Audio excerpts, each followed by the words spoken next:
Mayapur ISKCON মন্দির নদিয়া জেলায় অবস্থিত। এটি শ্রী চৈতন্য মহাপ্রভুর জন্মস্থান নামে বিখ্যাত। বাংলার সেন রাজাদের আমলে নবদ্বীপ ছিল বাংলার রাজধানী। লক্ষণ সেনের রাজধানী ছিল গৌড়। সে গৌড় থেকে তার রাজধানী নবদ্বীপে সরিয়ে আনেন। এই লক্ষণ সেনের আমলে বখতিয়ার খিলজি নবদ্বীপ জয় করেন ও তখন থেকেই বাংলায় প্রথম মুসলিম শাসন শুরু হয়। তখন নবদ্বীপ ছিল শিক্ষার প্রতিষ্ঠান। এখানেই জন্ম হয় চৈতন্যদেবের। মায়াপুর গেলে মায়াপুর ইস্কন চন্দ্রোদয় মন্দির হলো মায়াপুরের মূল আকর্ষণ। এখানে শ্রীকৃষ্ণের জীবন আখ্যান প্রদর্শিত। শ্রী চৈতন্যদেবের জন্মস্থান হিসাবে মায়াপুর চন্দ্রোদয় মন্দির নির্মাণ করেন সন্ত বিনোদ ঠাকুর। এখানে দেশি বা বিদেশি ভক্তগণের নাম কীর্তন শুনতে পাবেন। এটি পৃথিবীর সবচেয়ে উঁচু হিন্দু মন্দির। পুরো পৃথিবী জুড়ে রয়েছে ইস্কনের মন্দির। মন্দিরের মূল আকর্ষণ হলো রাধাকৃষ্ণের বিগ্রহ। মন্দিরে ভোরবেলা মঙ্গল আরতি ও সন্ধ্যা আরতি দেখার মতো। এরপরে রয়েছে সমাধি মন্দির। এই মন্দিরের দোতলায় শ্রী শ্রী প্রভুপাদের ব্যক্তিগত ঘর ও জিনিস আছে। প্রভুর ব্যবহৃত অ্যাম্বাসেডর গাড়িটি দেখার জন্য টিকিট কাটতে হবে। এছাড়া আছে চৈতন্য লীলা প্রদর্শনী। এছাড়া শ্রী ইস্কনের গোশালায় প্রায় 200টি গরু আছে। এই গরুর দুধ, ঘি, নানা রকম মিষ্টি, এমনকি গোমূত্র বিক্রি করা হয়। মায়াপুরের আরেক আকর্ষণ ডিজিটাল তারামণ্ডল। নদিয়ায় মায়াপুরের ইস্কন মন্দির দীর্ঘদিন ধরেই পর্যটনের অন্যতম আকর্ষণীয় কেন্দ্র। প্রতি বছর 70 লক্ষ পর্যটক আসেন মায়াপুরে। 2009 সালে এখানে বিশালাকার মন্দির নির্মাণের কাজ শুরু হয়ে এখন সমাপ্ত হয়েছে। মন্দিরের নাম বৈদিক প্ল্যানেটোরিয়াম। আয়তন প্রায় 4 লক্ষ বর্গফুট।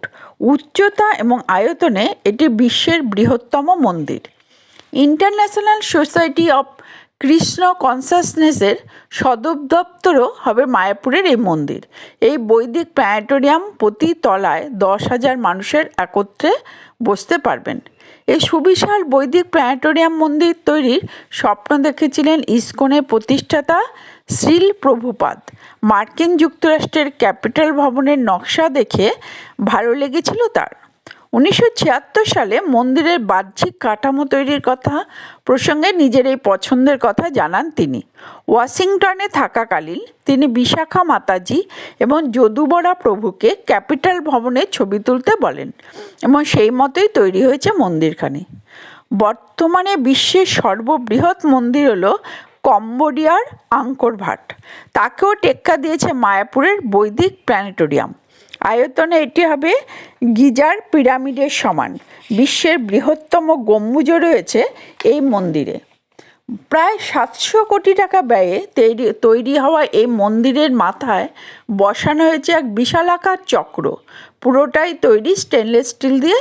তার উপরে রয়েছে রঙিন আস্তরণ। 21 ফুট উচ্চতার এই চক্রের ওজন 1.5 টন। তৈরি হয়েছে রাশিয়ায়। শুধু চক্র নির্মাণে খরচ হয়েছে 15 কোটি টাকা। এই বৈদিক প্ল্যানেটোরিয়ামের ফাইন্যান্স কমিটির প্রধান হলো মায়াপুর ইস্কনের শিষ্য আলফ্রেড ফোর্ড। বিখ্যাত মোটর গাড়ি নির্মাণ সংস্থার মালিক হেনরি ফোর্ডের প্রপৌত্র তিনি। ইস্কনে দীক্ষার পর নাম পাল্টে তিনি হয়েছেন অম্বরীশ দাস। বৈদিক প্ল্যানেটোরিয়াম এবং চক্র নির্মাণে ব্যাপক আর্থিক সহায়তা করেছেন আলফ্রেড এবং তার স্ত্রী শর্মিলা ভট্টাচার্য। মন্দির তৈরিতে $30 মিলিয়ন দান করেছেন অম্বরীশ। মায়াপুরে কোনো রেল স্টেশন নেই। শিয়ালদা থেকে কৃষ্ণনগর লোকাল ধরে কৃষ্ণনগরে নামতে হবে। কলকাতা থেকে দূরত্ব 100 কিলোমিটার। একটু বেশি সময় লাগবে, যেমন 2 ঘন্টার মতো সময় লাগবে। কৃষ্ণনগর স্টেশন থেকে অটো, টোটো বা বাস ধরে আসতে হবে নবদ্বীপ ঘাট।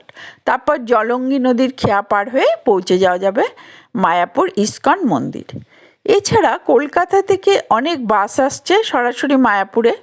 ইস্কনের বাসও আসে কলকাতা থেকে। এছাড়া প্রাইভেট বাসে করে কৃষ্ণনগর শহরে এসে তারপর মায়াপুরের বাস ধরে সোজা ইস্কন মন্দিরে যাওয়া যাবে।